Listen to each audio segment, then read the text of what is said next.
नमस्कार दोस्तों, पीसीएस पाठशाला में आप सभी का स्वागत है। घटना चक्र टीजीटी पीजीटी हिस्ट्री, घटना चक्र टीजीटी पीजीटी हिस्ट्री का यह बुक है और इसमें टीजीटी पीजीटी और यूजीसी नेट के जो भी परीक्षा हुए हैं उस सबका सारगर्भित व्याख्या के साथ उत्तर दिया गया है। जो भी प्रश्न है उत्तर दिया गया है प्रीवियस ईयर के पेपर का। घटना चक्र की मोटी बुक आप लोग देखे होंगे। इसमें क्या है कि टीजीटी पीजीटी और यूजीसी नेट का जितना भी परीक्षा हुआ है, जितना चाहे केबीएस हो, एनबीएस हो, UP Bihar Chhattisgarh Rajasthan Chhattisgarh TGT PGT हो, कोई भी पीजीटी हो, सबका इसमें सारगर्भित व्याख्या के साथ उत्तर दिया गया है। तो आज यह इसकी 5वीं सीरीज है। घटना चक्र टीजीटी पीजीटी की सीरीज की 5वीं सीरीज है। अगर इसके पहले का वीडियो नहीं देखे हैं तो प्लेलिस्ट में जाइएगा। घटना चक्र टीजीटी पीजीटी के नाम से प्लेलिस्ट बनी हुई है। आइए सीधे प्रश्नों पे आते हैं। और एक बात और कहना चाहूँगा आप लोगों को कि 5500 वन लाइनर क्वेश्चन का पीडीएफ तैयार है टीजीटी पीजीटी और यूजीसी नेट की हिस्ट्री के लिए। 5500 वन लाइनर क्वेश्चन का पीडीएफ तैयार है। जिनको भी चाहिए डिस्क्रिप्शन में लिंक है डाउनलोड करने का, जाकर डाउनलोड कर लीजिएगा। उसका कुछ चार्ज कटेगा आपका, उसका आपका आराम से डाउनलोड हो जाएगा। अगर डाउनलोड करने में असुविधा होगी तो आप लोग हमारे व्हाट्सएप पर मैसेज कर दीजिएगा। व्हाट्सएप नंबर डिस्क्रिप्शन में दिया गया है, आप मैसेज कर देंगे, सारा मटेरियल आपको उपलब्ध करा दिया जाएगा। इसके अलावा हिस्ट्री का पूरा हैंड रिटेन नोट्स तैयार है। जिनको भी चाहिए आप लोग हमारे व्हाट्सएप पर संपर्क कर सकते हैं। व्हाट्सएप नंबर डिस्क्रिप्शन में दिया गया है। दोस्तों, जो भी मटेरियल है चार्जेबल है, जो भी मटेरियल है बेहतरीन है। और 5500 वन लाइनर क्वेश्चन का जो पीडीएफ है आप लोग डाउनलोड कर सकते हैं। हालांकि कुछ पेमेंट लगेगा, उसके बाद आपका डाउनलोड हो जाएगा। अगर असुविधा होगी तो हमारे व्हाट्सएप पर मैसेज कर सकते हैं। आइए सीधे प्रश्न पे आते हैं। यह 5वीं सीरीज है दोस्तों। देखिए प्रश्न संख्या 61 देखिएगा। सावधान में मानव के अवशेषों के साथ कुत्ते बकरे जैसे पालतू पशुओं को दफनाए जाने के साक्ष्य मिले हैं। यह कहाँ से मिला है? तो यह मिला है मेहरगढ़ से। विकल्प सी जो है आपका सही है। देखिए मैं थोड़ा समय लूँगा। देखिए यहाँ पर देखिए, सावधान में मानव के अवशेषों के साथ कुत्ते बकरे जैसे मानव पालतू पशुओं को दफनाए जाने का साक्ष्य मिला है। तो देखिए पीजीटी परीक्षा 2006 में पूछा गया प्रश्न है, लेकिन थोड़ा सा ये अटपटा है। कुत्ते दफनाए जाने के जो साक्ष्य मिले हैं बुरजहोम से मिले हैं, और बकरे दफनाए जाने के जो साक्ष्य मिले हैं ये आपका मेहरगढ़ से मिला है। तो इस तरह से कुछ प्रश्न ही इस तरह से आप लोग, यह फैक्ट से आप लोग वाकिफ हो जाइएगा।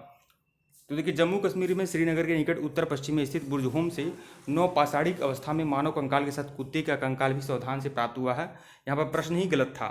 कुत्ते का जो कंकाल मिला है बुरजहोम से मिला है, और यहाँ पर जो बकरी के अवशेष के जो साक्ष्य मिले हैं ये आपके मेहरगढ़ से मिले हैं। प्रश्न संख्या 62 देखिएगा। प्राचीन पाषाण युग के निवासियों को निम्नलिखित में से किस विषय का ज्ञान नहीं था?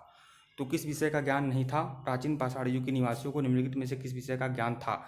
किस विषय का ज्ञान था कह रहा है, तो इसमें शिकार आखेट आदि करते थे प्राचीन पाषाण काल के लोग, पूरा पाषाण काल के लोग। तो इसका ज्ञान था। तो विकल्प सी जो है वो वापस सही है। टीजीटी परीक्षा 2004 में पूछा गया प्रश्न है ये।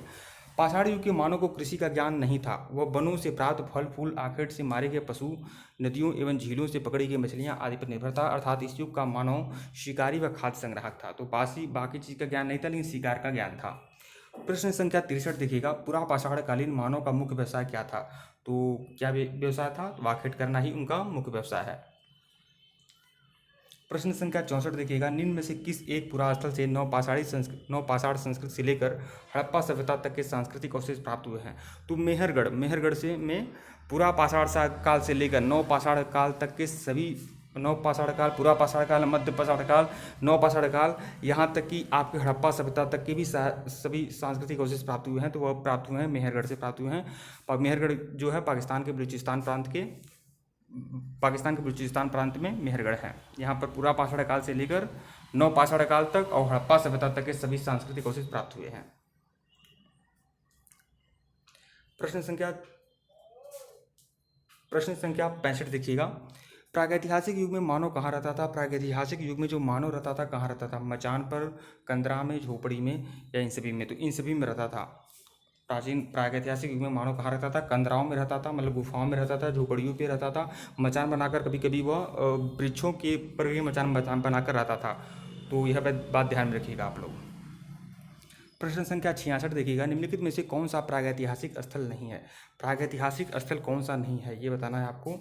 तो देखिए बुरजहोम जो है, देखिए प्रागैतिहासिक स्थल नहीं है कौन? तो देखिए बुरजहोम तो है बिल्कुल, नेवासा भी है, आपका ब्रह्मगिरी भी है। कौशाम्बी जो है प्रागैतिहासिक स्थल नहीं है।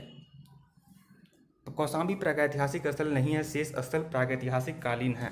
अन्य महत्वपूर्ण तथ्य, ब्रह्मगिरी कर्नाटक में स्थित एक नवपाषाणकालीन स्थल है। नेवासा अहमदनगर जिले में स्थित एक ताम्र पाषाणकालीन स्थल है।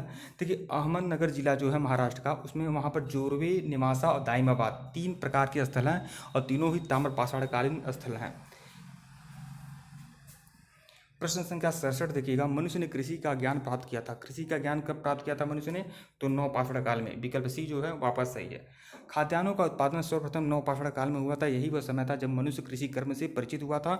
नवपाषाण काल में ही जौ एवं गेहूं की वन्य किस्म की खेती के युग बनाया गया, जिससे कृषि जन्य गेहूं का उद्भव हुआ।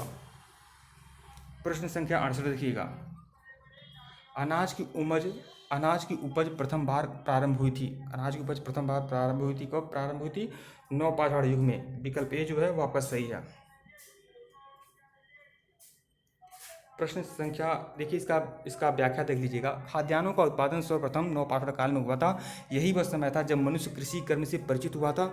नवपाषाण काल में ही जौ एवं गेहूं की वन्य किस्म की खेती के युग बनाया गया, जिसमें कृषि जन्य गेहूं का उद्भव हुआ था। भारतीय उपमहाद्वीप में कुल्हेवा एवं मेहरगढ़ दो नवपाषाणिक ग्राम बस्तियां थी। यहाँ से चावल एवं गेहूं के स्पष्ट प्रमाण मिले हैं। प्रश्न संख्या 69 देखिएगा, भीमबेटका प्रसिद्ध है। भीमबेटका किसके लिए प्रसिद्ध है? शैल चित्रों के लिए भीमबेटका प्रसिद्ध है। विकल्प डी जो है वापस सही है। भीमबेटका का चट्टानी स्थल भोपाल से 45 किलोमीटर पश्चिम में स्थित है। यूनेस्को ने भीमबेटका का शैल चित्रों को विश्व विरासत सूची में शामिल किया है। इन गुफाओं में जीवन के विविध रंगों को पेंटिंग के रूप में उकेरा गया है। इसमें हाथी, सांबर, हिरन आदि के चित्र हैं तथा लगभग 700 स्वर्ण अस्त्रियों की पहचान की जा चुकी है, जिसमें 243 भीमबेटका समूह में आते हैं। प्रश्न संख्या 70 देखिएगा, निम्नलिखित स्थलों में से कौन सा स्थल प्रागैतिहासिक शैल चित्र के लिए प्रसिद्ध है? तो भीमबेटका। देखिए, एक बात आप लोग बता दूं, यहाँ पर भीमबेटका जो है मध्य प्रदेश के रायसेन जिला में भीमबेटका। इसका नाम भीमबेटका इसलिए पड़ा क्योंकि ऐसा माना जाता है कि अज्ञातवास के दौरान भीम ने यहाँ पर विश्राम किया था, इसलिए इसका नाम भीमबेटका पड़ता है। तो यह चीज़ ध्यान रखिएगा। प्रागैतिहासिक चित्रकला का श्रेष्ठ उदाहरण मध्य प्रदेश के रायसेन जिला स्थित भीमबेटका के शैलाश्रय और गुफाएं। भीमबेटका की प्रागैतिहासिक चित्रकला को मध्यपाषाण काल से संबंधित किया जाता है। अजंता एवं बाघ की शैलीकृत गुफा चित्रकला ऐतिहासिक कालीन मौर्य काल के बाद की है, जबकि अमरावती अपने स्तूप स्थापत्य कला के लिए प्रसिद्ध है, जिसे शुंग कालीन या सातवाहन कालीन माना जाता है। तो अमरावती की जो कला है वह सातवाहन कालीन है, यह आप लोग जानते ही हैं। प्रश्न संख्या 71 देखिएगा, शैल चित्रकला के लिए प्रसिद्ध प्रागैतिहासिक स्थल निम्नलिखित में से कौन है? तो वो है भीमबेटका। ये भी यूपी पीजीटी 2016 की परीक्षा में आया हुआ है प्रश्न है। देखिए दोस्तों, अगर इसके पहले का वीडियो अगर आप लोगों ने नहीं देखा है तो प्लेलिस्ट में जाइएगा। घटनाचक्र टीजीटी पीजीटी हिस्ट्री के नाम से प्लेलिस्ट बनी हुई है। सारा घटनाचक्र की जितनी भी सीरीज मिलेगी सब एक जगह रहेगी आपका। और यह किस किस परीक्षा के लिए इंपॉर्टेंट है आप लोग जानते हैं। टीजीटी के लिए भी इंपॉर्टेंट है, पीजीटी के लिए, ऑल इंडिया टीजीटी पीजीटी और यूजीसी नेट के लिए यह इंपॉर्टेंट सीरीज है। यह चीज़ ध्यान रखिएगा। प्रश्न संख्या 72 देखिएगा, निम्नलिखित स्थलों में से कौन सा प्रागैतिहासिक शैल चित्रकला के लिए प्रसिद्ध है? प्रागैतिहासिक शैल चित्रकला के लिए कौन प्रसिद्ध है? तो भीमबेटका। जीआईसी प्रवक्ता परीक्षा 2015 में पूछा गया प्रश्न है। प्रश्न संख्या 73 देखिएगा, प्रागैतिहासिक चित्रकला के उदाहरण मिले हैं, तो वह मिले हैं भीमबेटका के शैलाश्रय से। प्रश्न संख्या 74 देखिएगा, प्रसिद्ध भीमबेटका गुफा स्थित है, तो कहाँ स्थित है भीमबेटका गुफा? यह जीआईसी प्रवक्ता परीक्षा 2009 में पूछा गया प्रश्न है। तो कहाँ स्थित है? तो यह मध्य प्रदेश के रायसेन जिला में स्थित है। ठीक है दोस्तों, वीडियो को लाइक और चैनल को सब्सक्राइब करिएगा, टेलीग्राम को बिल्कुल ज्वाइन करिएगा। और साफ साफ बता दूं, जिनको भी 5500 वन लाइनर क्वेश्चन का पीडीएफ चाहिए, पूरा का पूरा 5500 वन लाइनर क्वेश्चन का पीडीएफ है, बहुत ही सारगर्भित रामबाण पीडीएफ है दोस्तों, पीजीटी और यूजीसी नेट के लिए। जिनको भी चाहिए डिस्क्रिप्शन में लिंक दिया गया है डाउनलोड करने का, जाकर डाउनलोड कर लीजिएगा। बहुत ही बढ़िया ज़बरदस्त रामबाण पीडीएफ है, डाउनलोड कर लीजिएगा। और अगर आपको किसी प्रकार की असुविधा होगी तो आप लोग हमारे व्हाट्सएप पर मैसेज कर सकते हैं। हमारा जो ऑफिशियल व्हाट्सएप नंबर है वो डिस्क्रिप्शन में दिया गया है, आप लोग व्हाट्सएप पर मैसेज कर सकते हैं। लेकिन आप मैसेज ही करिएगा, कॉल बिल्कुल मत करिएगा। और देखिए दोस्तों, एक बात और बता दूँ, पूरा का पूरा हिस्ट्री का हैंड रिटन नोट्स तैयार है। पूरा का पूरा हैंड रिटन नोट्स की पीडीएफ मिलेगी आपको। Ancient history, modern history, medieval history, world history, यहाँ तक कि एनसीईआरटी हिस्ट्री का भी पूरा का पूरा मटेरियल मिलेगा, क्लास 6 से लेकर 12 तक। तो जिनको भी चाहिए पूरा हैंड रिटन नोट्स का पीडीएफ जिनको भी चाहिए, वह अगर पूरा का पूरा मटेरियल ले लेंगे तो टीजीटी पीजीटी और यूजीसी नेट के लिए बहुत ही रामबाण है। यहाँ तक यूपीएससी स्टेट पीसीएस के लिए भी बहुत ही मोस्ट इंपॉर्टेंट पीडीएफ है।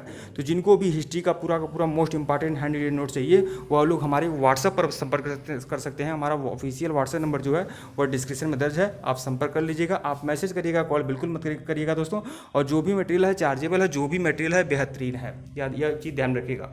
और अगर इसके पहले का वीडियो नहीं देखे हैं तो प्लेलिस्ट में जाइएगा, घटनाचक्र टीजीटी पीजीटी हिस्ट्री करके प्लेलिस्ट बनी हुई है। वहाँ घटना चक्र की जो मोटी बुक है, जो इसमें पूरा का पुनरावलोकन दिया गया है टीजीटी पीजीटी का और यूजीसी नेट का, चाहे उसमें डीएसएसबी केबीएस एनपीएस की तमाम प्रश्न हैं, वो सबका पुनरावलोकन है। तो उसको एक प्लेलिस्ट में मैं डाल दूंगा और जितना भी मेहनत करना पड़े वो मैं मेहनत कर दूंगा आप लोगों के लिए। पूरा का पूरा सोल्यूशन, फुल सोल्यूशन मैं आपको एक प्लेलिस्ट में देने का प्रयास करूंगा।